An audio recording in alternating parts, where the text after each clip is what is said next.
Welcome to the Serial Killers Advance 3.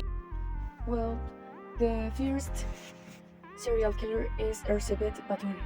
She went down in history for having been accused and convicted of a series of crimes motivated by her obsession with beauty, for which she was called the Bloody Countess. She is the woman who has murdered the most in history of mankind, with 650 deaths, and she was obsessed by old age and death, and convinced that her beauty would be eternal. She surrounded herself with sorcerers who claimed to prevent her from a king, and it was said that her genetic background was conducive to revealing her killer instinct, as one of his ancestors was Vlad the Impaler. And the most striking case is that of her aunt Clara, famous for having murdered her four husbands. The beginning of her murderous activity began after the death of her husband by natural causes, and it is said that after brutally beating a servant girl, she noticed that the blood left on her hand improved the appearance of her skin. This was the trigger for all her murders, and thus obtaining blood to bathe in.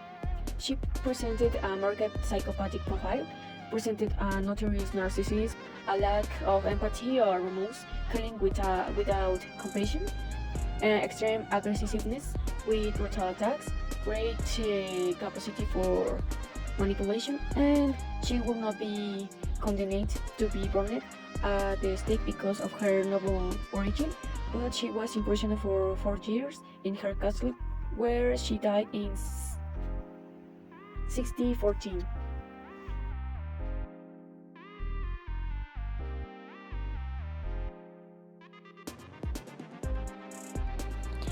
Richard Ramirez, or the Night Stalker, was an American serial killer and burglar who died while awaiting execution on California's death row.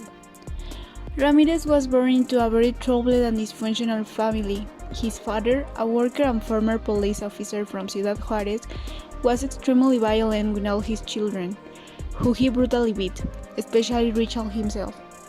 His adolescence was marked by his relationship with his cousin Mike Ramirez, a decorated veteran of the Vietnam War, who proudly showed Richard numerous photographs and told him about what he did.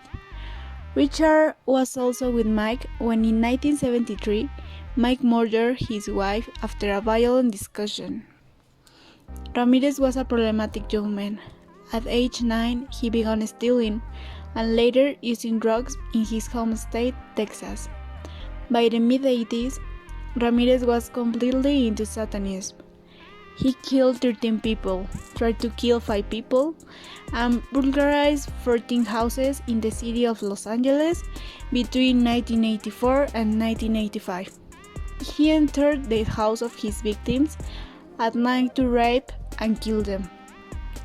He was captured on August 31 of 1985 and was sentenced of 19 death sentences. Ramirez died of liver failure in California's death row on June 7, 2013, at the age of 53.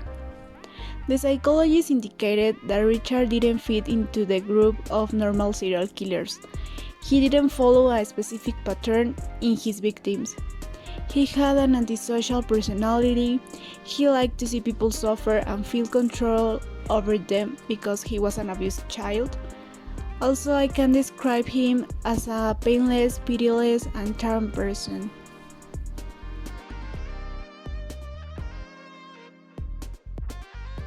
Juana Barraza Samperio. Juana Barraza Samperio, or also known as La Mataviejitas, is the first Mexican serial killer woman.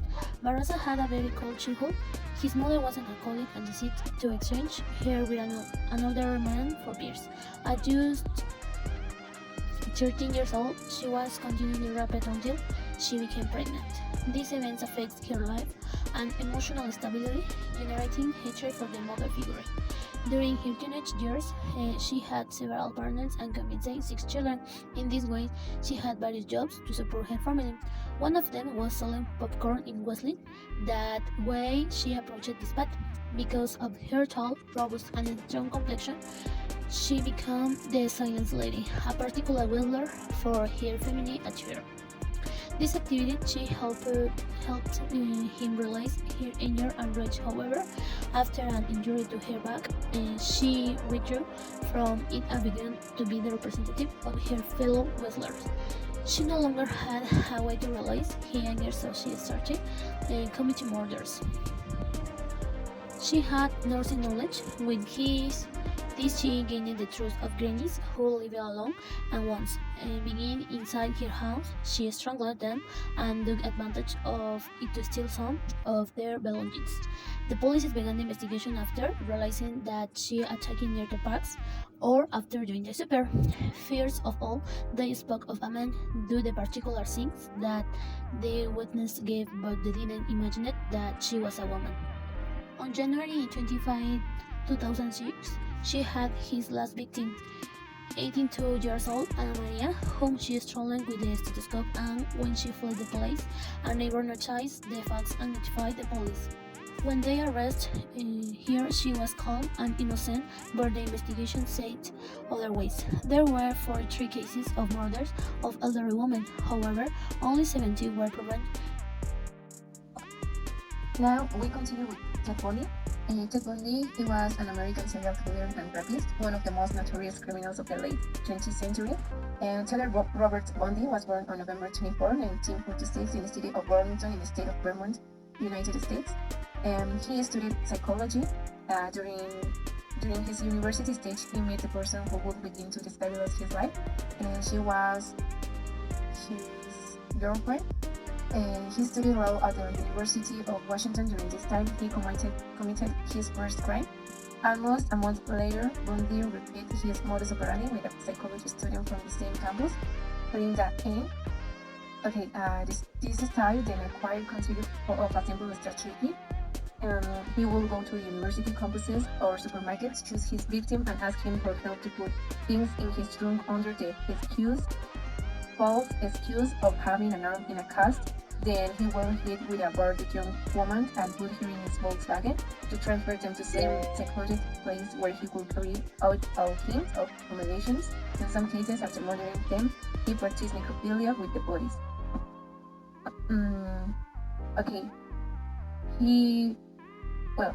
What were his criminal charges? His criminal charges are 33 assassinations recognized by him, believed to have been more than 100 murders, aggravated kidnapping, attempted murder, robbery, sexual assault, and finally, his sentence, it was death penalty. And finally, he died on January 24, 1989, at 42 years, on Westport, Florida, executed in electric chair. Harold Sidman, 56, became the largest serial killer in history of June 2002, with at least 215 parents killed since 1975. This was established by an open judicial investigation after the suspicion that the 15 murders for which he was sentenced to life imprisonment in 2000 were not the only ones. The investigation, which ever maintains that the number of murders could reach 260, concluded that Sidman was addicted to the crime. The doctor, nicknamed El Doctor Muerte, has always denied the allegations. The investigation, led by Supreme Court Justice Janet Smith, 50, a charismatic figure in the United Kingdom, has drawn on police and medical reports and testimony for relatives of the victims. The judge has examined a total of 888 deaths for Sidman's parents. A second part of the investigation seeks to find out how Sidman's impunity was possible and to allow the foundation to prevent such cases. The investigation described the impunity as horrible as inexplicable. It has been a tragic fraud in the system that has allowed Sidman criminals to remain hidden for many years. He betrayed the trust of the people and also the professional he served so poorly, says John Chisholm of the association yesterday. Prince Sidman taking advantage for his profession as a family doctor, killed 171 women and 44 men between 93 and 41 years old by injection morphine.